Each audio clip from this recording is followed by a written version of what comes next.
rappelez qu'on avait dit en théologie qu'on regarderait le mystère du Christ comme saint Thomas le regarde. Le mystère du Christ comme saint Thomas le regarde. Donc c'est une perspective théologique particulière. Hein. Ce n'est pas toute la perspective théologique, c'est une partie de la théologie, hein, qui est bien précise et bien spéciale. Alors, pourquoi regarder le mystère de Christ? Parce que dans notre vie chrétienne, évidemment, c'est central, le mystère de Christ. Hein.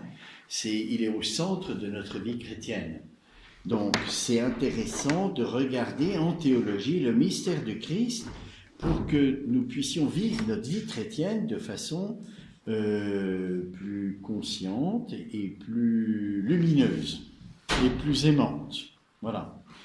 Donc, le mystère du Christ qui est au centre de notre vie chrétienne, eh bien, nous voulons le connaître, et le connaître grâce à la théologie. Alors, c'est très différent de ce matin. Ce matin, nous étions en philosophie, là, on est en théologie. Hein. C'est très différent. La philosophie découvre la vérité. On découvre des principes. En théologie, on ne découvre rien. Tout est donné dans la foi. Tout est donné dans la foi grâce à la révélation des Écritures. On a déjà toutes les vérités qu'il faut connaître. Alors, que fait la théologie? La théologie, elle nous donne une intelligence de ces vérités de foi. Comprendre ce qu'on peut comprendre. On ne peut pas comprendre le mystère, évidemment, le mystère, il nous échappe. Mais il y a quelques petites lumières, et comme dit saint Augustin, la plus petite lumière sur le mystère de Dieu jette une lumière plus grande que toutes les autres grandes lumières qu'on pourrait avoir sur les créatures. Hein?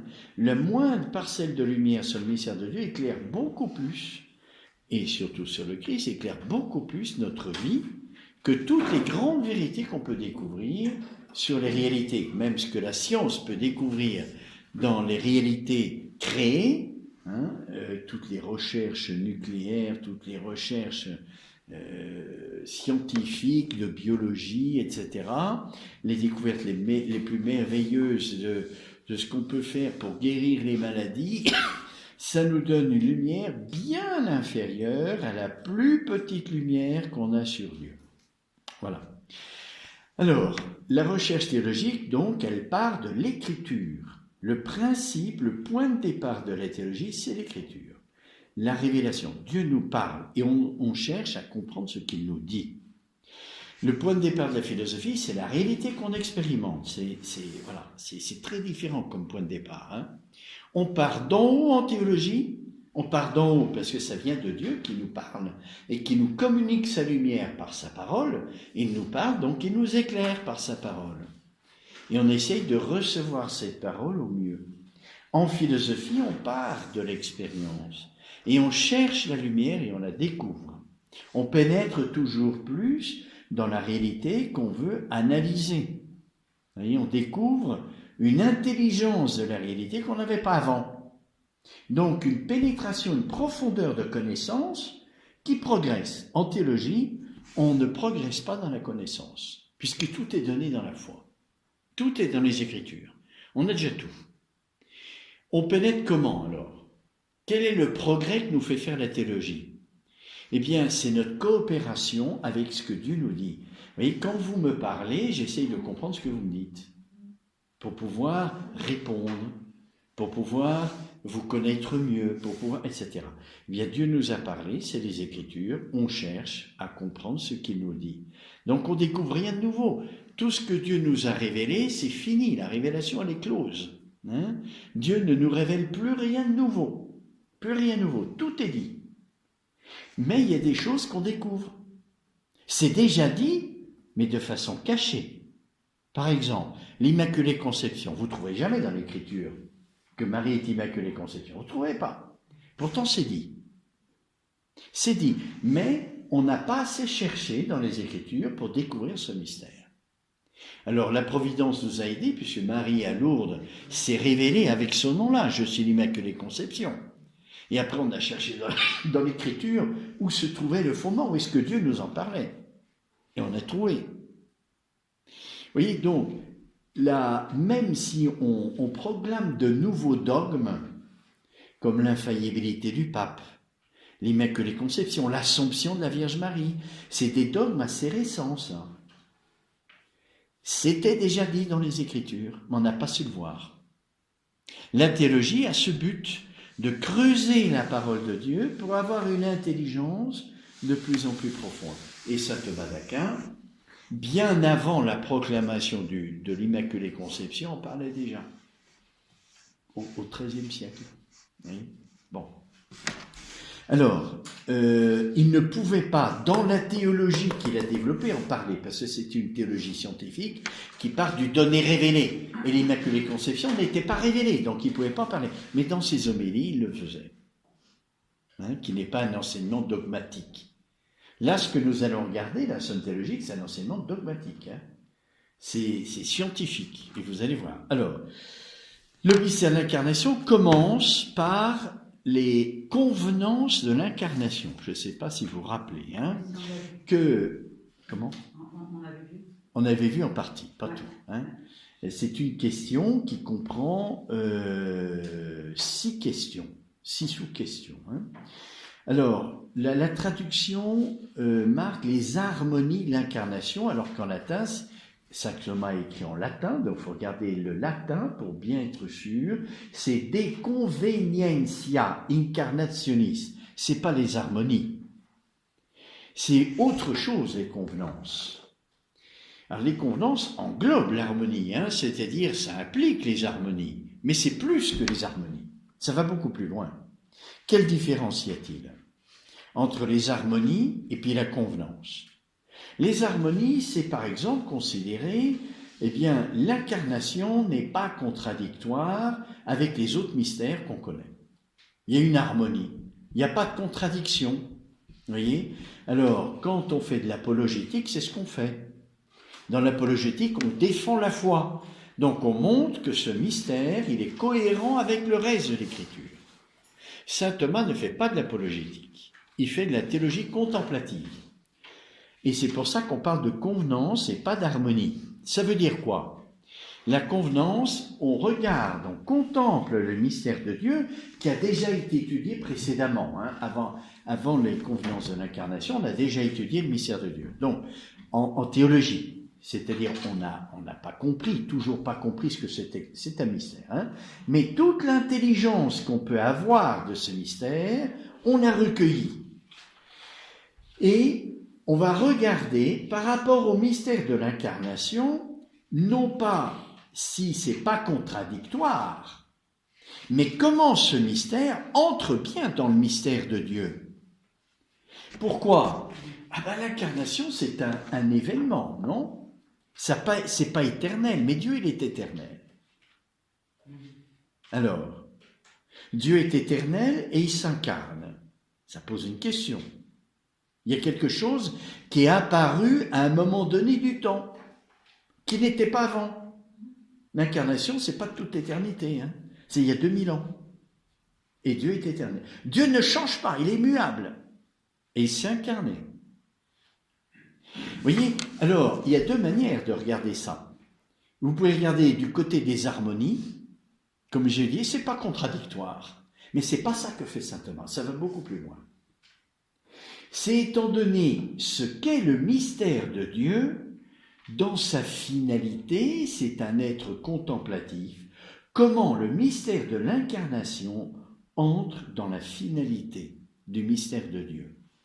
Et la finalité de ce pourquoi il a pris cette initiative. Donc il ne s'agit pas ni de regarder les harmonies, ni de démontrer que le mystère d'incarnation, c'était ce qu'il fallait. C'était ce qu'il fallait parce que ça avait été annoncé par les Écritures, ça s'est réalisé, et c'était ce qu'il fallait parce que c'était la meilleure manière de nous sauver. Vous voyez, la théologie n'est pas une démonstration, c'est pas ça. On part du donné révélé, Dieu s'est incarné, voilà le point de départ. Et on essaye d'en avoir une intelligence. Par rapport à quoi ? Une intelligence, d'abord du mystère de l'incarnation, oui, c'est sûr, mais du mystère de Dieu dans l'incarnation. Vous voyez ? du mystère de Dieu dans l'incarnation. Ayant étudié le mystère de Dieu, avant, on a montré que Dieu était acte pur, c'est-à-dire toujours dans sa fin. Il se contemple, éternellement. C'est sa finalité. Dieu n'a pas d'autre finalité que de se contempler. Alors déjà, créer, c'est bizarre, parce que c'est une activité qui n'est pas la contemplation de Dieu, apparemment. Et l'incarnation, se faire homme, par rapport à sa contemplation, mais comment? Oui, comment ça rentre dans la contemplation de Dieu? Donc, il ne s'agit pas de montrer qu'il n'y a pas de contradiction seulement, bien sûr qu'il y a ça aussi, mais ça c'est l'apologétique qui va sans. Il ne s'agit pas de montrer que le mystère n'est pas contraire à notre intelligence humaine, voyez, que Dieu se fasse chair, Dieu s'unisse à la nature humaine, c'est quand même invraisemblable, ça nous dépasse, on ne peut pas comprendre. Mais parce que ça nous dépasse, ça pourrait être contraire à notre intelligence humaine. C'est pas contraire. Même si on ne peut pas comprendre, on peut montrer que c'est pas contraire. Vous voyez, quelque chose qui nous dépasse et qu'on ne peut pas comprendre, soit c'est parce que c'est trop intelligent et qu'on n'a pas la capacité de comprendre, mais il n'y a pas de contradiction, soit il y a une contradiction. Alors l'apologétique montre qu'il n'y a pas de contradiction avec l'intelligence humaine. C'est pas ce que fait saint Thomas. Il veut avoir l'intelligence qu'on peut avoir du mystère. Qu'est-ce qu'on peut avoir comme intelligence de ce mystère? Le mystère, il nous dépasse, on ne peut pas le comprendre. Comment le Verbe s'est fait chair, on ne pourra jamais comprendre. Mais puisque ça nous est révélé que Dieu utilise une parole humaine, alors on doit coopérer pour chercher la vérité. Donc, quand on regarde les convenances de l'incarnation, il ne faut pas se tromper de perspective, c'est assez subtil. Vous voyez, c'est pas montrer la non-contradiction des mystères, la non-contradiction avec notre intelligence, c'est beaucoup plus que ça. C'est beaucoup plus. C'est montrer comment le mystère de Dieu assume cette incarnation. Le mystère de Dieu assume l'incarnation. Alors, ça va peut-être se préciser au fur et à mesure qu'on va lire le texte. Je voulais vous rappeler ce qu'on avait dit l'année dernière sur la perspective dans laquelle on se place des convenances de l'incarnation, qui est contemplatif et non pas apologétique. Ça, c'est très important. L'apologétique a deux axes. Les deux axes, c'est la défense de la foi, donc on montre que c'est pas contradictoire avec les autres mystères, et on montre que c'est pas contraire à l'intelligence humaine. Parce que c'est Dieu lui-même qui est source de l'intelligence, donc il ne peut pas y avoir contradiction avec notre intelligence et les mystères. Ça, c'est l'apologétique. Saint Thomas ne fait pas ça. Et vous allez voir tout de suite. La première question, convenait-il que Dieu s'incarne? Alors, en latin, cum conveniens fuerit deum incarnari. C'est bien traduit, convenait-il que Dieu s'incarne. Alors, nous avions lu, je ne vais pas le reprendre, je vous résume. Que dit saint Thomas? Étant donné ce que Dieu est, l'incarnation entre bien dans le mystère de Dieu parce que Dieu est amour. Il est bonté. Et au bien, il convient de se communiquer. Comme Dieu est la souveraine bonté, s'incarner, ça convient bien à la nature de Dieu. Dieu est amour, l'amour se donne. Quand on aime, on se donne. Ça fait partie de la nature de l'amour. L'incarnation est un don de Dieu, et donc, puisque Dieu est amour, se donner, ça convient. Mais ne nous y trompons pas, attention, c'est là où vous allez voir tout de suite la différence entre l'apologétique et la théologie de saint Thomas. Quand je vous dis ça, c'est un raisonnement qui prend l'allure d'un syllogisme, puisque Dieu est la bonté souveraine, il appartient au bien de se communiquer, donc l'incarnation, qui est une communication de Dieu, convient. Quand on dit ça comme ça, on croit qu'on a compris. On croit qu'on a compris parce qu'on a compris le syllogisme, le raisonnement, la logique du raisonnement. Excusez-moi, vous pouvez redire juste les 3 petites phrases. Oui, alors, Dieu est bonté souveraine. Voilà, c'est ça. Deuxième phrase, il convient au bien de se communiquer. Conclusion, il convenait à Dieu de s'incarner, qui est une communication de sa bonté. Oui, c'est un raisonnement syllogistique. On comprend le raisonnement, donc on croit qu'on a compris saint Thomas, mais on n'a rien compris.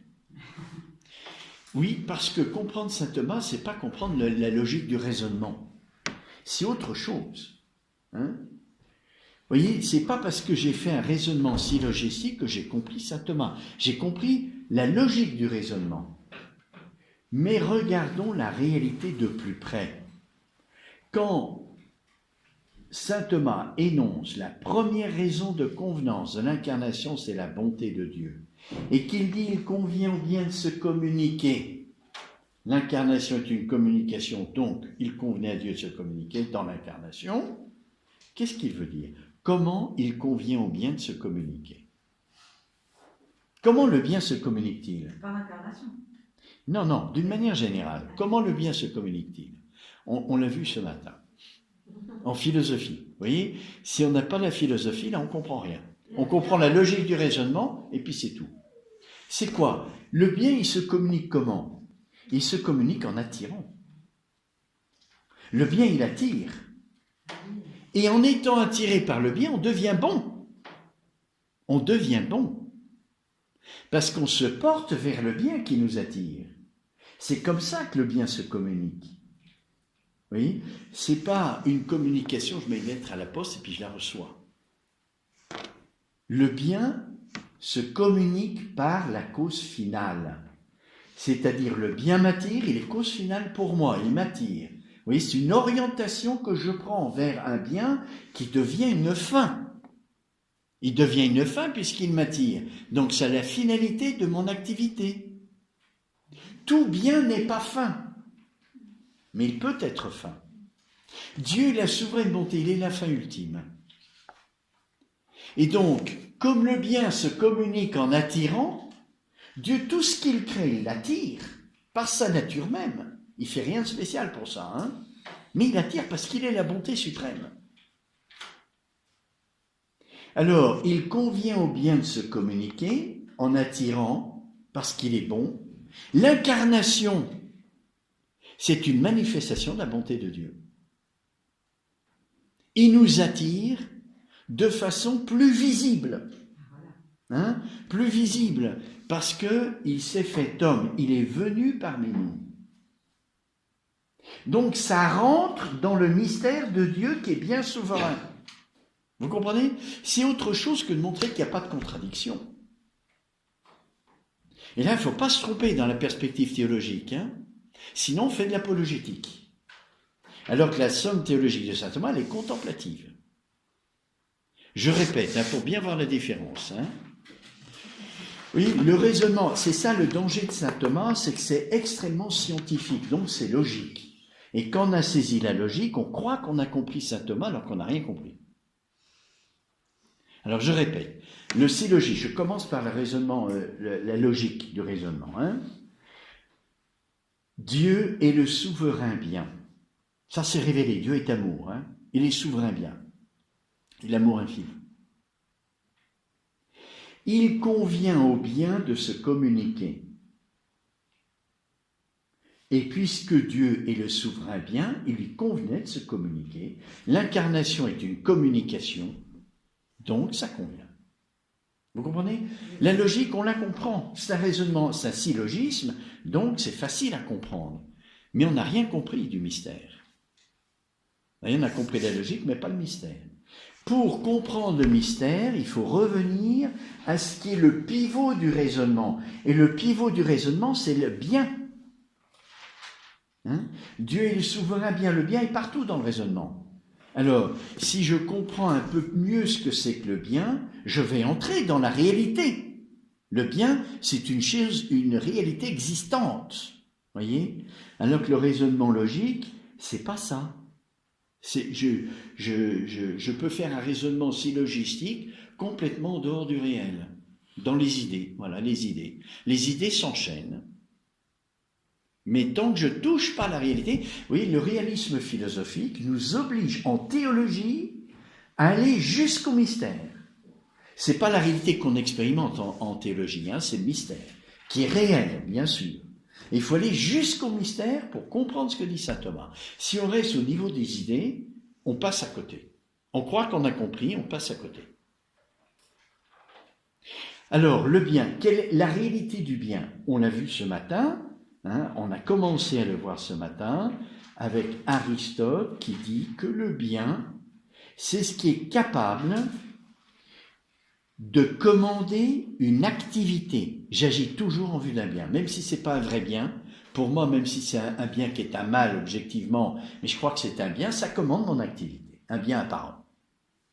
Donc, tout ce qui est bon commande une activité, de façon juste ou injuste, puisque un bien apparent, ça peut être injuste. Mais le bien commande une activité. Dieu est souverain bien. Il attire, puisque j'agis en vue d'un bien qui m'attire, sinon je n'agirais pas. C'est le moteur de mon activité. Ça m'attire, donc j'agis en vue de ce bien.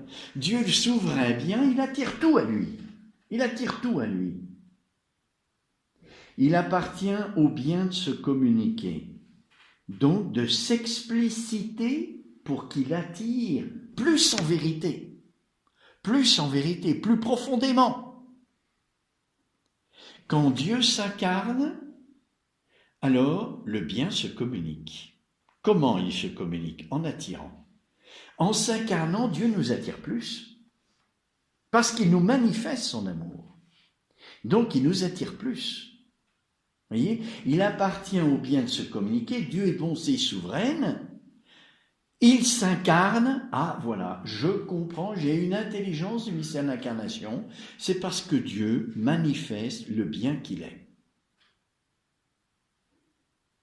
Donc, l'incarnation convient bien au mystère de Dieu en tant qu'il est souverain bien. Ça, c'est le premier article. Vous voyez ? Donc, on ne cherche pas à regarder les harmonies des mystères. Est-ce que l'incarnation, c'est harmonieux avec le mystère de Dieu? C'est pas ça.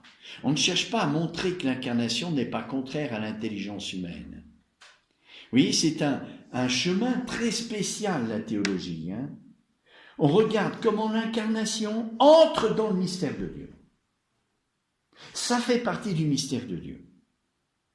Dieu est la souveraine bonté. Ça peut faire partie. C'est une initiative de Dieu, l'incarnation. On ne peut pas avoir l'intelligence de la convenance. Ça appartient à la sagesse de Dieu, ça. C'est une libre initiative de Dieu de s'incarner. Il aurait pu nous sauver autrement. Dieu a choisi de s'incarner, et on va détailler dans toutes ces questions tous les détails de l'incarnation, pourquoi il s'est incarné au moment où il s'est incarné. C'est le hasard, ça? Ça appartient à la sagesse de Dieu. Est-ce qu'on peut en avoir une intelligence du moment pourquoi Dieu s'est incarné à ce moment-là? Pourquoi il ne s'est pas incarné dès le péché originel, pour sauver le plus d'âmes possible? Ou pourquoi il ne s'est pas incarné à la fin, avant le retour du Christ? Pourquoi il a choisi ce moment-là? C'est une des questions. Vous voyez, quand Dieu a décidé de s'incarner, c'est l'initiative, le libre choix de Dieu. Et le libre choix de Dieu, on ne peut pas le démontrer, ça. C'est sa sagesse. On ne peut pas montrer qu'il est convenable que Dieu s'incarne. C'est sa sagesse. Dans le gouvernement, on peut voir des convenances par rapport à ce qui a été annoncé, oui, c'est sûr. Mais ce n'est pas le rôle de la perspective théologique de saint Thomas. La perspective théologique, on contemple Dieu. On ne regarde pas comme ferait la théologie biblique, c'est-à-dire la succession de la révélation et montrer que l'incarnation, ben oui, ça convient bien parce que ça a été annoncé. Annoncé de façon voilée. Vous ne trouverez pas dans l'Ancien Testament que Dieu s'incarnera. Non, la Vierge va concevoir un fils, par exemple. Et puis il y a bien d'autres choses.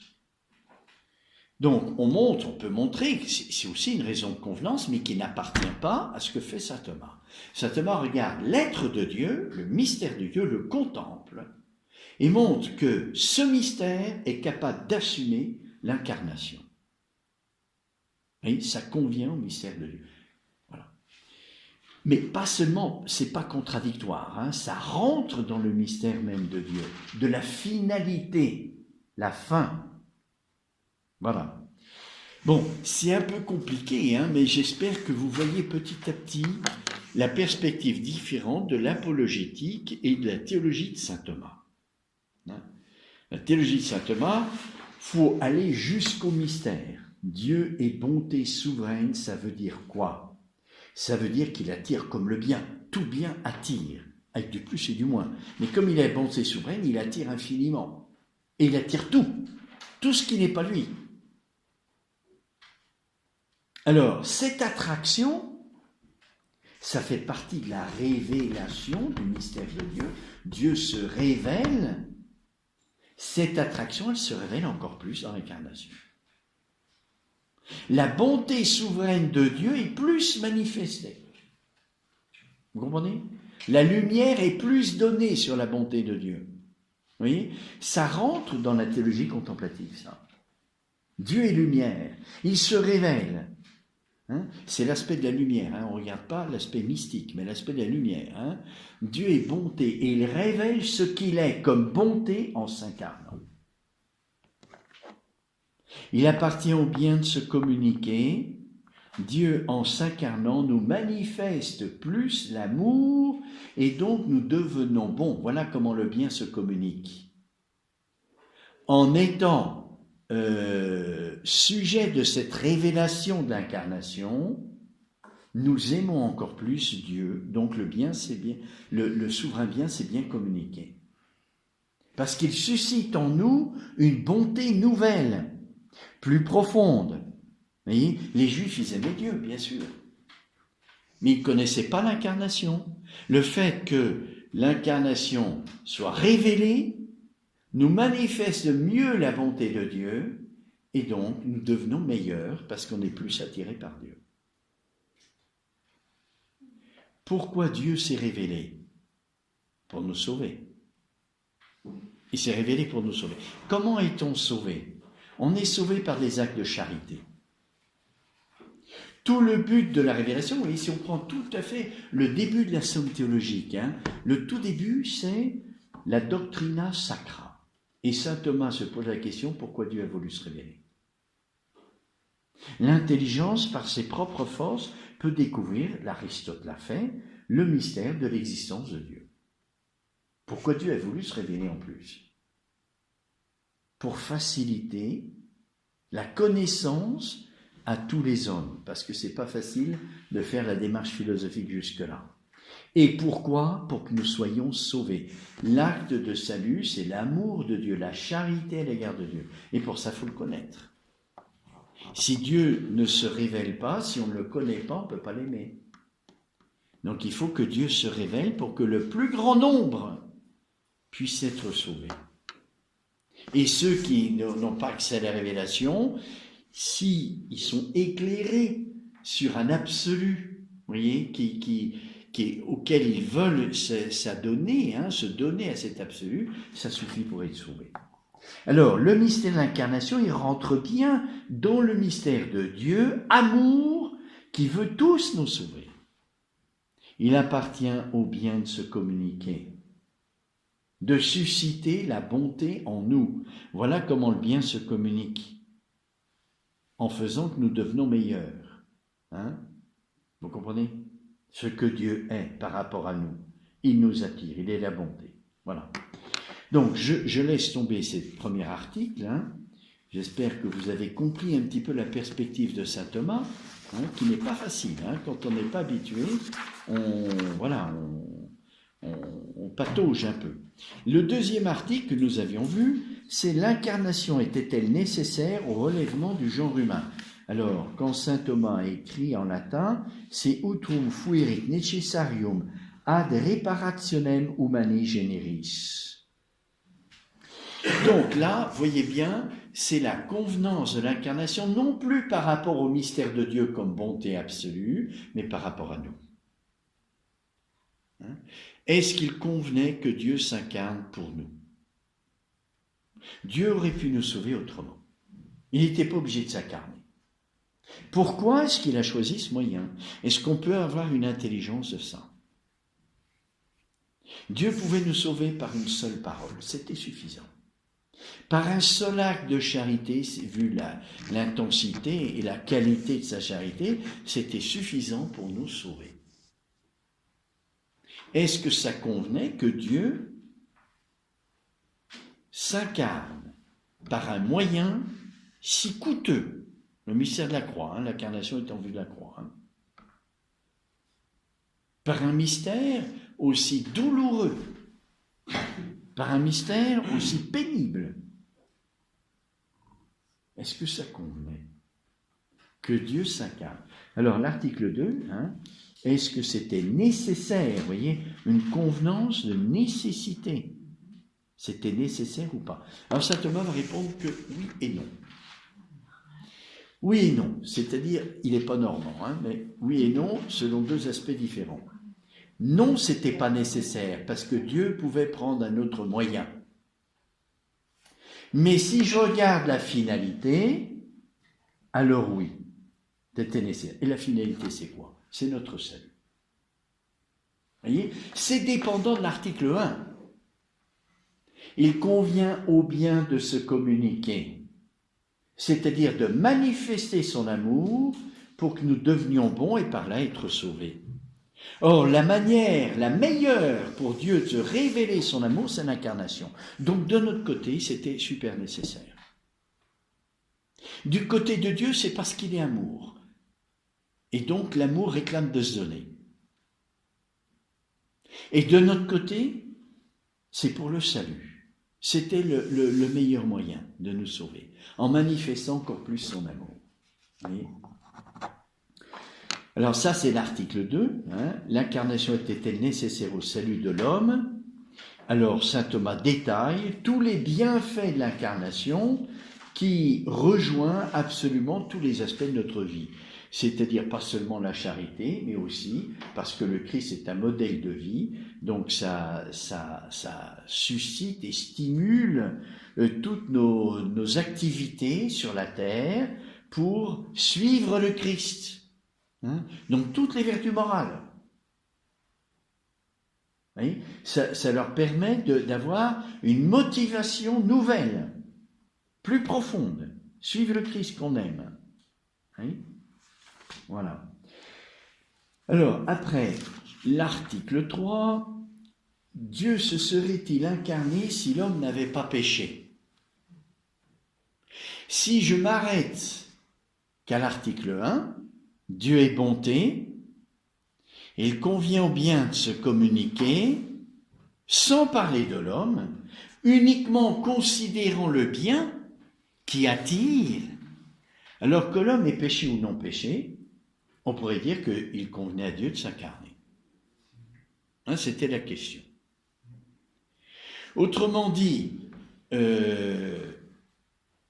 quant à nous, c'était nécessaire pour manifester l'amour le plus grand et que nous soyons sauvés. Mais si on a péché, c'est encore plus nécessaire que si on n'avait pas péché. Alors, pourquoi? Saint Thomas, en bon théologien, s'appuie sur les Écritures, puisque la théologie part de l'Écriture. Et il dit, à chaque fois que l'Écriture nous parle du mystère du Fils de l'homme et de la raison pour laquelle le Fils de l'homme est présent parmi nous, à chaque fois c'est le péché qui est mentionné. Donc on s'appuie sur l'autorité de l'Écriture et on va montrer que ça convient. L'Écriture dit, oui, à chaque fois, et il cite Saint Jean, au chapitre 3, la rencontre avec Nicodème, Dieu a tellement aimé le monde que il a donné son Fils unique, non pas pour juger le monde, mais pour le sauver. Vous vous rappelez de ce passage? Saint Thomas le cite pour montrer la raison de l'incarnation, pas du côté de Dieu, mais du côté de nous. Le salut, c'est la rémission des péchés. Donc, il conclut en disant, il n'est pas impossible que Dieu se serait incarné si l'homme n'avait pas péché. Mais en théologie, on ne fait pas de la théologie du possible. On fait la théologie des Écritures. C'est l'Écriture qui est principe de la théologie et ce n'est pas nos hypothèses. Or, l'Écriture donne toujours comme raison le péché de l'homme. Donc, nous en tenons à ça. Et on peut dire que l'incarnation est nécessaire de notre côté pour la rémission des péchés. Mais je n'exclus pas, dit saint Thomas, qu'il se serait incarné si l'homme n'avait pas péché. Mais étant donné le péché, alors Dieu a pris cette décision et on a une intelligence. Le péché rend nécessaire pour nous, mais une nécessité non absolue, une nécessité relative. Ça paraît contradictoire de parler de nécessité relative, mais pourtant c'est bien ça. C'est-à-dire dans la perspective de la fin, de notre amour de Dieu, il n'y avait pas de moyen meilleur. Du côté de l'efficacité, non, Dieu pouvait nous sauver autrement. Par une parole, par un acte d'obéissance. Mais du côté de l'amour, il n'y avait pas de moyen meilleur. Et comme le salut est une question d'amour, alors ça devient nécessaire. Vous comprenez? Bon. Alors, Dieu serait-il incarné si l'homme n'avait pas péché? Voilà l'article 3 que nous avions vu l'année dernière. On avait vu aussi, alors là je ne me rappelle plus si on l'avait vu, l'article 4, c'était le motif principal de l'incarnation, a-t-il été d'effacer le péché originel plutôt que le péché actuel? Alors, comme saint Thomas l'écrit, utrum principalius fuisset incarnatus ad tollendum origine peccatum, quoi, oui c'est bien ça, hein. Si l'incarnation principalement était nécessaire pour enlever le péché originel ou le péché actuel, plus le péché originel que le péché actuel, hein. On l'avait vu ça ou pas? Je ne me rappelle plus les dernières. Non, on n'avait pas vu ça, hein. Vous ne vous rappelez pas? Alors on va faire une révision. Hein.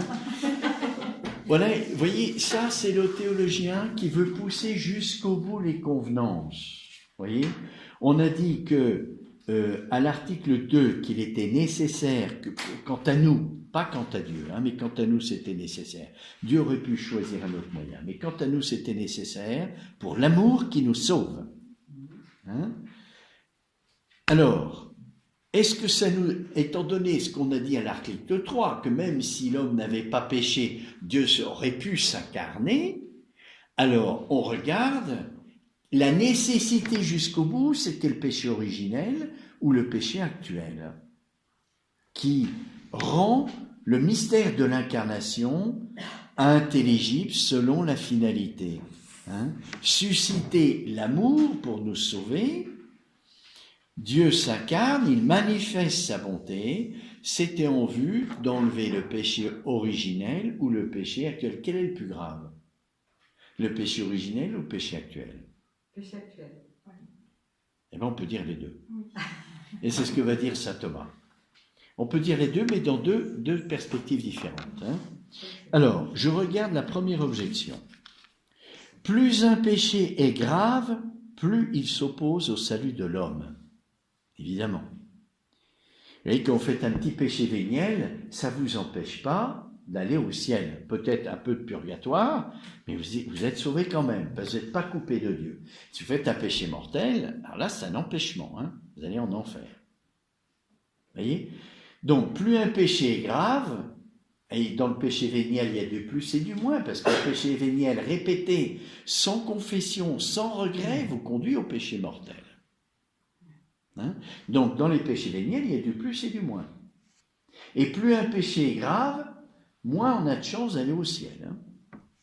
Alors, plus un péché est grave, plus il s'oppose au salut de l'homme. Parce que le péché, c'est le refus de l'amour. Si le salut, c'est aimer Dieu, c'est l'acte de charité, le péché, c'est toujours un refus de l'amour, qui est plus ou moins conscient, plus ou moins volontaire, mais c'est toujours ça. Hein? qui est le motif de l'incarnation. Alors, plus un péché est grave, plus il s'oppose au salut de l'homme, qui est le motif de l'incarnation. Rappelez, Dieu manifeste sa bonté pour que nous soyons attirés, et par là même on est sauvés. Bon, alors le péché fait le contraire. Mais le péché actuel est plus grave que le péché originel. Ce dernier, en effet, est moins sévèrement puni, au dire de saint Augustin. L'incarnation du Christ devait donc être principalement ordonnée à l'expiation des péchés actuels. Pourquoi c'est plus grave que le péché originel? Parce qu'il est personnel, je suis responsable d'un acte de péché actuel, d'un acte de péché, actuel, je ne sais pas si c'est bien le terme qu'emploie saint Thomas. Attendez voir. 4. Actual, quam actuel. Originale peccatum qua actuale. C'est-à-dire le péché de maintenant. Le péché de maintenant, il est conscient, il est volontaire. Donc, ma responsabilité, mon choix de vie, il est contraire à Dieu dans le péché. Donc, je m'oppose et ma responsabilité est engagée. C'est-à-dire, ma personne est engagée dans mon acte de péché. Vous voyez? Donc, c'est beaucoup plus grave que le péché originel, apparemment, parce que le péché originel, je n'ai pas fait de péché personnel. Je l'ai reçu, ce péché. C'est contradictoire dans les termes, de parler de péché originel, mais on ne sait pas dire autrement. On ne sait pas dire autrement. Vous voyez, le mystère est tellement grand, il nous dépasse, on n'a pas de mots pour le dire. Le péché, c'est un acte volontaire et un acte mauvais, vous voyez, qui ne s'oriente pas vers le bien, mais vers le mal. Donc, le péché actuel sont plus graves. Donc, il semblerait que Dieu soit incarné pour nous enlever le péché actuel. Alors, à ce moment-là, pourquoi on baptise les enfants? Ils n'ont pas de péché actuel. Ils ont que le péché originel. Bon, je ne lis pas les autres objections. On les lira après, on va regarder l'argument d'autorité, ce qu'on appelle l'argument d'autorité, c'est-à-dire que dit l'Écriture sur cette question. Alors, il est dit dans l'évangile de Saint Jean, « Voici l'agneau de Dieu, voici celui qui porte les péchés du monde. » Voilà, celui qui enlève les péchés du monde. Alors, saint Thomas prend ça comme texte de l'Écriture qui montre que le Verbe s'est fait chair pour enlever tous les péchés, aussi bien actuels que originels. Maintenant, il y a un ordre entre les deux. Et saint Thomas, dans son raisonnement, va détailler ça. Il est certain que le Christ est venu en ce monde pour effacer non seulement la faute originelle, mais aussi tous les péchés commis ultérieurement. Après le péché originel, tous les péchés personnels. Tous, il est vrai, ne sont pas en fait pardonnés, et cela par la faute des hommes qui n'adhèrent pas au Christ, selon cette parole de Jean. L'efficacité de l'incarnation et du salut du Christ, il est dépendant de notre liberté, si on l'accueille, si on choisit le Christ ou si on le refuse. Dieu ne nous oblige pas à être sauvés. Il demande notre collaboration, qui est de se laisser attirer par lui. Si on refuse, on se détourne du salut. La lumière, donc, c'est la faute des hommes qui n'adhèrent pas au Christ, selon cette parole de Jean. La lumière est venue en ce monde et les hommes ont préféré les ténèbres à la lumière. Mais le Christ a offert une satisfaction suffisante pour l'expiation de tout péché, car, comme l'écrit saint Paul, il n'en va pas du don comme de la faute. Le jugement porté sur une seule faute aboutit à une condamnation. La grâce appliquée à de nombreux délits aboutit à la justification. Pourtant, l'on doit reconnaître que le Christ est venu principalement pour effacer le péché, le plus grand péché. Parce que c'est ce qui fait le plus obstacle au salut. Or, pour juger du plus grand péché, on peut se placer tout d'abord du point de vue de l'intensité. Est plus grande la faute qui est plus volontaire. Plus vous êtes engagé dans ce que vous faites, plus votre personne est compromise dans le mal. Moins vous êtes engagé volontairement, moins la faute est grave. Il y a du plus et du moins dans l'acte volontaire. Hein. On peut être plus ou moins engagé. Hein, quand vous engagez dans une activité, vous êtes plus ou moins investi dedans. Plus ou moins engagé. Eh bien, dans le péché, c'est pareil. La volonté est plus ou moins engagée. Hein, la nuit, dans le demi-sommeil, vous avez des pensées obscures, voilà. Eh bien, votre volonté, elle est engagée pas autant que 2 jours. Voyez ? Donc le péché est moins grave. Et en ce sens, le péché actuel est plus grave que le péché originel, parce qu'il est plus responsable, voyez, plus intense. L'on peut se placer aussi au point de vue de l'extension du péché et de juger de son importance comme l'on juge de la grandeur d'une couleur par son étendue. Sous ce rapport, le péché originel qui a corrompu le genre humain tout entier est plus grave que n'importe quel péché actuel, propre seulement à la personne qui le commet. Le péché originel touche toute l'humanité. Toute l'humanité est infectée de tous les temps. Hein. Depuis le péché originel, tout homme qui vient au monde est infecté par le péché originel. Donc, de ce point de vue-là, c'est beaucoup plus grave. Beaucoup plus grave parce que tous les hommes sont atteints. Et tous les hommes sont disposés au péché actuel par le péché originel. Vous voyez ? C'est comme la racine de tout le mal. Donc c'est beaucoup plus grave parce qu'on touche la racine. Hein, quand vous voulez guérir quelqu'un, si vous guérissez les symptômes, vous ne guérissez pas. Il faut atteindre à la racine pour guérir. Vous faites du replâtrage. Donc vous guérissez les péchés actuels, vous faites du replâtrage. Non, pas tout à fait quand même. Hein. Mais vous voyez, il faut toucher à la racine. Et si vous mais le péché originel, nous, on ne peut rien faire. On ne peut pas collaborer. C'est tellement profond. Ça appartient au mystère d'Adam et Ève, de la chute d'Adam et Ève. Il n'y a que Dieu qui peut intervenir. C'est une telle profondeur d'enracinement dans la nature humaine qu'il n'y a que Dieu qui peut faire. Vous voyez, un péché actuel, bon, je peux me reprendre et dire non, je fais un acte contraire pour réparer. Mais le péché originel ne pouvait pas le réparer. Vous voyez, il n'y a que Dieu qui peut faire ça. Alors, sous ce rapport, le péché originel qui a corrompu le genre humain tout entier est plus grave que n'importe quel péché actuel, propre seulement à la personne qui les commet. Quand je dis « il n'y a que Dieu qui peut enlever le péché originel », je veux dire qu'il atteint toute l'humanité. Hein. Il n'y a que Dieu qui peut faire ça. Mon péché originel que j'ai reçu à la conception, un acte de charité l'enlève, c'est évident. Mais toucher tous les hommes, moi je ne peux pas faire un acte de charité pour quelqu'un d'autre. Et Dieu peut seul donner la possibilité à tous les hommes d'être sauvés de ce péché-là. De ce chef, il est exact de dire que le Christ est venu principalement pour effacer la chute originelle, la faute originelle, car selon la remarque d'Aristote, le bien du peuple est plus divin que le bien d'un individu. Alors ça, on le lira, hein, c'est dans la politique et même dans l'éthique, je crois qu'il le dit aussi dans l'éthique. Il faudrait que je regarde la référence, 7.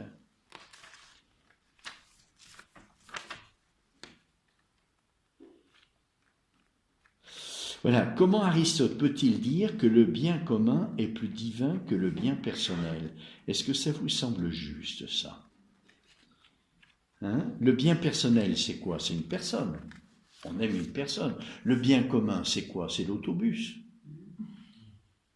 Comment Aristote peut-il dire que le bien divin, le bien commun, il est plus divin que le bien personnel ? C'est une erreur. Il s'est trompé.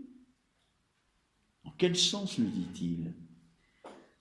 Dans ce sens que le bien commun est nécessaire pour que je puisse atteindre mon bien personnel. Le bien personnel est plus élevé, plus noble et plus digne que le bien commun. Mais sans le bien commun, en général, je ne peux pas atteindre mon bien personnel. Vous voyez ? Pour vivre, j'ai besoin des dispositions matérielles.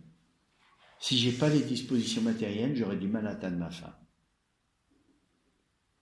Ce n'est pas la cause qui me fait atteindre la fin, hein. Ce sont des dispositions, simplement.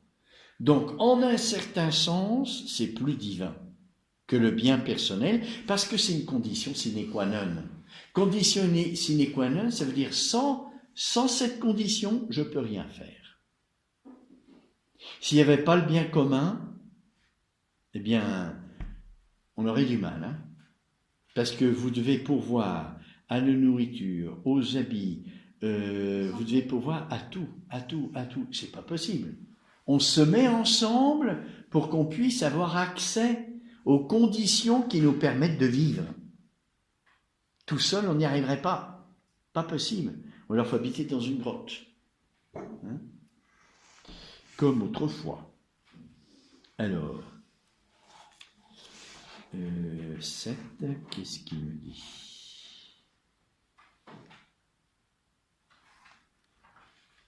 Non, eh ben voilà, c'est pas, il met pas la référence à ça. Bon, c'est pas grave, hein. On le verra. Donc c'est en ce sens-là, vous voyez, et c'est dans le même sens que saint Thomas utilise cette pensée d'Aristote, c'est-à-dire que la racine du péché actuel, la racine première, c'est le péché originel. Même si immédiatement c'est ma volonté, je suis responsable de mon péché actuel, ce péché je ne le fais pas tout seul. J'ai des dispositions mauvaises en moi, qui sont les conséquences du péché originel. Les conséquences du péché originel, c'est que j'ai la concupiscence de la chair, la nourriture, l'aspect sexuel, tout ça. C'est que j'ai tendance à la vanité, c'est-à-dire l'accumulation des richesses pour montrer combien je suis glorieux. Hein. Et puis, c'est l'orgueil de l'intelligence, qui veut toujours être première. Hein. Voilà les conséquences qui sont toujours en nous. Ça, c'est pas enlevé, hein, par la grâce du Christ. Hein. C'est pas enlevé par la croix. On reste avec ça. Et ça nous met dans la lutte, hein, une lutte intérieure. Alors, c'est la racine de tous les péchés actuels. Ça ne justifie pas le péché personnel, évidemment.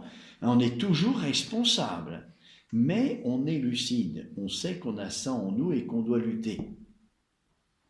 La connaissance nous permet de lutter beaucoup mieux. Je sais qu'il y a ça en moi, je fais attention. Et la prudence, ça va être lucide sur ces aspects-là, pour bien lutter comme il faut. Hein.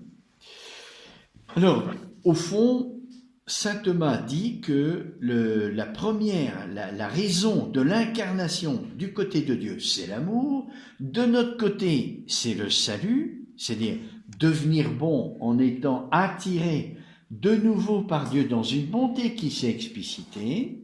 Et pourquoi on en a besoin? Pourquoi c'est nécessaire? À cause du péché. Et du péché originel. Parce que ce péché originel contamine toute l'humanité. Et c'est la racine de tous les autres péchés.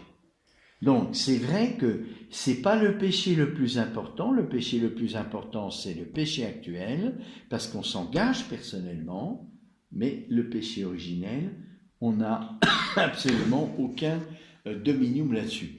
Alors, le péché originel, faisons attention, hein. Ce qui est mystérieux, c'est pas le péché originel qui est mystérieux. La faute d'Adam et Ève, ils ont été tentés, ils ont chuté. Ce qui est mystérieux, c'est la transmission de ce péché. Ça, on ne comprend pas. Hein, quand on parle de péché originel, attention, hein, c'est pas la faute elle-même, on la comprend bien, cette faute. Même si elle n'est pas juste, on comprend qu'on peut être tenté par le démon et chuter. Mais la transmission, comment ce péché peut-il se transmettre de génération en génération? C'est un mystère. Et c'est saint Paul qui nous éclaire sur ce mystère dans l'Épître aux Romains. Parce que il nous parle du Christ nouvel Adam. Et donc, il nous montre comment Adam, le mystère d'Adam, le premier homme que Dieu a créé, on en a une intelligence grâce au Christ. Le Christ est tête de toute l'humanité, nous sommes les membres. Donc, avec le Christ, notre tête, on forme comme une seule personne. Eh bien, Adam, c'est la même chose. Le Christ est nouvel Adam. Adam était comme la tête de la race humaine. mais au niveau naturel. Le Christ est tête au niveau surnaturel. Hein? C'est-à-dire, il nous communique la vie divine. Il est Père, il nous communique la vie divine. Et nous sommes les membres du Christ parce que chaque membre vit de ce que vit la tête. Vous voyez, je veux attraper un objet, j'ai besoin de mes yeux. La tête. Il y a les 5 sens dans la tête. Pour que je puisse, avec mon corps, me mouvoir. C'est la tête un peu qui commande tout. J'ai besoin d'entendre pour me protéger des dangers qui arrivent. Il y a un train qui arrive. J'ai besoin d'entendre et courir. La tête commande un peu tout le corps. Parce qu'il y a tous les 5 sens. Il y a la connaissance qui me permet d'avancer dans le bien ou d'éliminer, d'éviter le mal. Le Christ est notre tête. Il a la vision béatifique, il voit pour moi. Moi, je suis dans la foi, je ne vois pas. Mais pour attraper, j'ai besoin du Christ qui voit. Il est dans la vision. Et pour attraper Dieu, le voir face à face, j'ai besoin que le Christ me parle, qu'il m'éclaire. Il est ma tête. Eh bien, Adam, c'est quelque chose de semblable au niveau naturel. Le Christ, il est tête au niveau surnaturel, il me communique la lumière surnaturelle, qui est la foi, l'amour surnaturel, la charité, l'espérance, etc. Il me communique tout ça, une vie surnaturelle. Adam, même chose au plan naturel, il me communiquait la vie naturelle, pas seulement en m'engendrant. Il avait une responsabilité de tête, c'est-à-dire tous les membres sont dépendants et relatifs de la tête. Si la tête est abîmée, les membres sont abîmés.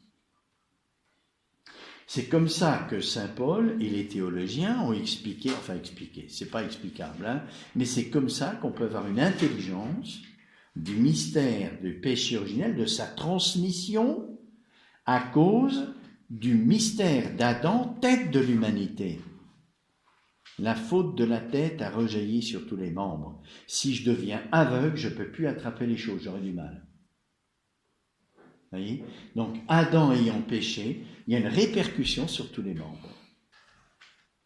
Vous voyez ? Et ça, qui peut intervenir ? Il n'y a que Dieu. Il n'y a que Dieu qui peut intervenir.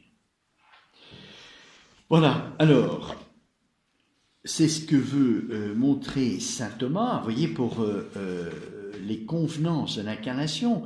Pourquoi Dieu a fait ce choix de s'incarner ? Il pouvait nous sauver autrement.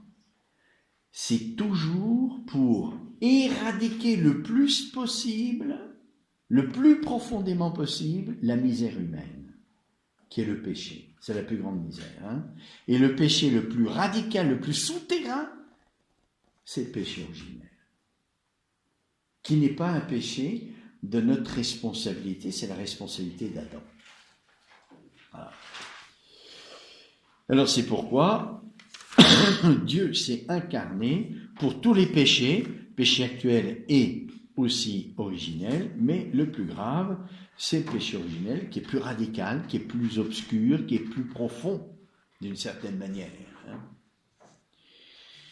Alors, la réponse à la première objection, hein, qui disait, vous vous rappelez la première objection, plus un péché est grave, plus il s'oppose au salut de l'homme, qui est le motif de l'incarnation. Le péché actuel est plus grave que le péché originel, parce que il est plus intense. Hein. Alors, réponse 1, la première difficulté envisage la grandeur intensive du péché. Ce n'est pas à ce point de vue que nous nous sommes placés.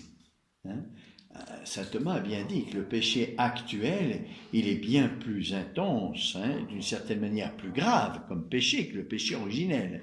Mais c'est du point de vue de l'extension, voilà, donc du conditionnement, la quantité, le conditionnement de toute l'humanité, vous voyez, qui est contaminée par ce péché originel. Et de ce point de vue-là, c'est plus grave. Le péché personnel, il y en a qui n'ont pas commis, la Vierge Marie. Il y en a qui n'ont pas commis, la Vierge Marie. Voilà. Tant que le péché actuel et le péché originel, on est tous contaminés. Alors, deuxième objection. Par le péché originel, l'homme encourt la peine du damn. et non la peine du sens. C'est la peine de la damnation et la peine du sens, la peine corporelle. Alors, nous débitons selon penam 2 d'Annie, oui, c'est une source d'Annie, c'est ça. Or, le Christ a satisfait pour le péché en subissant seulement la peine du sens, la crucifixion. À aucun moment de sa vie, en effet, il n'a été privé de la vision béatifique, qui est la condamnation, la peine du damn, la condamnation. Il n'a pas péché, il ne pouvait pas être condamné, mais il a subi la peine de sens. Et donc, il semble qu'il se soit incarné pour la peine du sens seulement, pas pour la peine de damnation. C'est donc qu'il est venu, avant tout, expier les péchés actuels, qui nous condamnent. Voyez ? Alors, la réponse 2 de saint Thomas, dans la vie future, le péché originel ne sera pas châtié par la peine du sens, mais les pénalités sensibles que nous subissons en cette vie, comme la faim, la soif, la mort et autre chose de ce genre,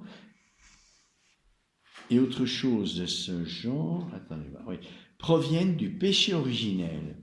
C'est pourquoi le Christ, en vue de satisfaire pleinement pour le péché originel, a voulu la souffrance sensible, abolissant ainsi en lui la mort et les autres pénalités. Vous voyez ? Le péché originel a des conséquences du point de vue sensible, la mort, la fatigue, la maladie, toutes ces choses-là. Et le Christ, pour racheter le péché originel, a voulu porter toutes les conséquences de ce péché originel. Pour racheter le péché actuel, il n'a pas péché non plus. Oui. Il a montré son amour. Pour que la volonté qui s'orientait vers un mauvais bien, un bien apparent, se rectifie, découvre le vrai bien. Donc, il nous a montré où était le vrai bien pour réparer le péché actuel. Et il a satisfait. Toute la peine due au péché a été assumée par le Christ. Ça ne veut pas dire qu'on n'aura pas de peine, bien sûr que oui. On partage, dans la mesure où on est uni au Christ, plus on est uni au Christ, plus on partage la satisfaction du Christ. Et c'est ça la sainteté. La sainteté, c'est d'être uni dans l'amour au Christ et toute la satisfaction en justice. Le Christ a satisfait pour toutes les peines de toute l'humanité, de tous les temps. Le mystère de la croix suffit à réparer. La satisfaction, c'est à voir avec la justice, c'est la réparation, une compensation, si vous voulez. Plus je suis uni au Christ, plus je partage la satisfaction qu'il a portée. Et moins je fais de purgatoire. Voilà. Alors, il a satisfait aussi bien pour le péché actuel que le péché originel, il a réparé. En portant toutes les conséquences du péché originel et du péché actuel. C'est l'amour qui répare, C'est pas le fait de souffrir.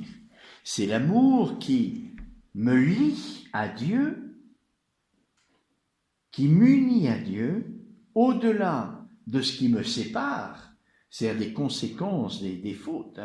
Les fautes et les conséquences des fautes, ça me sépare de Dieu. Mais je suis uni dans l'amour, et donc ça répare. Alors, troisième objection. Vous voyez, la deuxième objection, c'était de dire que le Christ a réparé pour les peines du sens, mais pas pour la peine du dent, alors que le péché originel nous fait encourir la condamnation et la peine du sens. Et le Christ n'a réparé que pour le sens, apparemment. Eh bien non, il a réparé pour les deux. Parce que c'est la condamnation, c'est la justice de Dieu qui comment dirais-je, qui fait la lumière sur notre propre séparation, notre péché qui nous sépare de Dieu. Il nous montre combien on s'est séparé de lui. Hein, et donc on est damné, parce qu'on s'est séparé de lui. Voilà, la condamnation de Dieu ne sera qu'une avalisation de notre vie. On s'est séparé de Dieu et Dieu montrera comment on s'est séparé de lui. Donc on continue à se séparer de lui. C'est l'amour qui répare tout, hein, aussi bien la peine du sens que la peine du temps. Alors, troisième objection. Selon saint Jean Chrysostome, telle est la dilection du serviteur fidèle que les bienfaits de son maître, qui s'adressent communément à tous, il les estime autant que s'ils étaient faits à lui seul. Et en ce sens, saint Paul écrit aux Galates, le Christ m'a aimé et s'est livré pour moi. Notre amour de Dieu doit donc nous porter à penser que le Christ est venu expier principalement les péchés qui nous sont propres, c'est-à-dire les péchés actuels. Alors, comme je vois que j'ai dépassé l'heure, je lis rapidement la réponse. Les paroles de l'apôtre doivent s'entendre en ce sens. J'espère que je ne vous ai pas trop mis en retard. Vous êtes parti. Bon. Les paroles de l'apôtre doivent s'entendre en ce sens que le Christ à lui seul a pris à son compte la faute de tous et que ses dons sont si parfaits qu'en profitant à tous, il profite à chaque homme, comme s'il ne s'adressait qu'à lui. De ce que chacun doit estimer les bienfaits du Christ comme faits à lui-même, il ne saurait donc s'ensuivre que les autres n'en profitent pas. Et cela s'applique très bien au cas du péché originel, car celui-ci se trouve effacé dans un individu aussi parfaitement que s'il n'y avait que lui à guérir. Ajoutons encore que l'union qui nous lie dans la charité doit nous faire estimer comme fait à nous-mêmes les dons qui s'adressent à tous. C'est-à-dire que le salut, il est personnel, individuel, on est tous sauvés proprement, personnellement par le Christ, mais aussi ça a un effet pour tout le monde, pour toute la communauté humaine. Parce que tous ont la capacité de se laisser attirer par le Christ crucifié. Donc il y a un aspect personnel, c'est-à-dire je m'oriente vers ce bien qui m'attire ou je m'en détourne, mais tout le monde a la capacité de s'orienter vers ce bien qui m'attire, d'être sauvé. Donc l'incarnation, comme c'est la manifestation du bien, de l'amour, qui suscite l'attraction, c'est pour tout le monde et pour chacun. Personne n'est exclu du salut. Donc le péché originel ou le péché actuel. Article 5, qu'on verra la prochaine fois. Convenait-il que Dieu s'incarna dès le commencement du monde? Les deux derniers articles de la première question se tiennent, parce que l'article 6, c'est « Convenait-il que l'incarnation fût différée jusqu'à la fin du monde, le temps où Dieu s'est incarné ?» Est-ce que ça convient? Saint Thomas, parce que la question 6 termine l'article 6 qui termine la question 1 des convenances d'incarnation. Saint Thomas aurait pu ajouter un 7e article. Convenait-il que Dieu s'incarne dans le peuple d'Israël? Pourquoi il a choisi le peuple d'Israël? Pour se révéler. C'est le plus petit des peuples. Est-ce que ça convient au salut de toute l'humanité? Prendre le plus petit des peuples pour se révéler à toute l'humanité? Est-ce que c'est convenable? Et oui, ça montre la puissance de l'amour. C'est que toute l'humanité est sauvée, pas par la force de l'homme, parce que Dieu a choisi le plus petit peuple. Donc c'est pas à la compétence et à la force de l'humanité de répandre cela. Il n'y a que Dieu qui peut faire ça. Donc Dieu a choisi exprès le plus petit des peuples pour montrer que la puissance de la révélation ne vient pas de l'homme, mais de lui. Saint Thomas n'en parle pas ici, parce que ça appartient plus à l'économie divine, ça. Tandis que le temps, ça c'est l'éternité qui s'introduit dans le temps. C'est autre chose. Ça appartient à la théologie scientifique. L'incarnation, c'est Dieu éternel qui intervient dans le temps. La conjonction, l'union de l'éternité et du temps. À un moment donné, l'éternité et le temps se sont unis. Pourquoi? Est-ce que ça appartient au mystère de Dieu? Dieu peut-il assumer ça? On verra ça la prochaine fois. Donc, c'est l'article 5 et l'article 6. Au commencement du monde, vous voyez, la raison d'incarnation qu'on a vue, c'était de susciter l'attraction d'amour. Il y a une hâte de Dieu de nous sauver. Alors, cette hâte de Dieu de nous sauver, pourquoi est-ce que Dieu n'a pas fait dès le péché originel? Si Dieu veut sauver toute l'humanité, pourquoi il ne s'est pas incarné dès le péché originel? Il aurait pu en sauver beaucoup plus.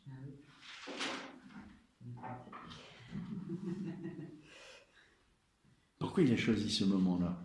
Il y a des raisons qui appartiennent à la sagesse de Dieu, donc on ne peut pas comprendre. Mais il y a des lumières qu'on peut recevoir, oui. Des convenances, voyez. On ne peut pas avoir d'évidence. Donc la convenance, ce n'est pas l'évidence. La convenance, c'est une raison qui est une intelligence, mais qui ne nous donne pas l'évidence. Voyez? Alors on verra ça. Et pourquoi pas la fin du monde? Est-ce qu'il y a une raison pour laquelle le Christ aurait pu s'incarner à la fin du monde?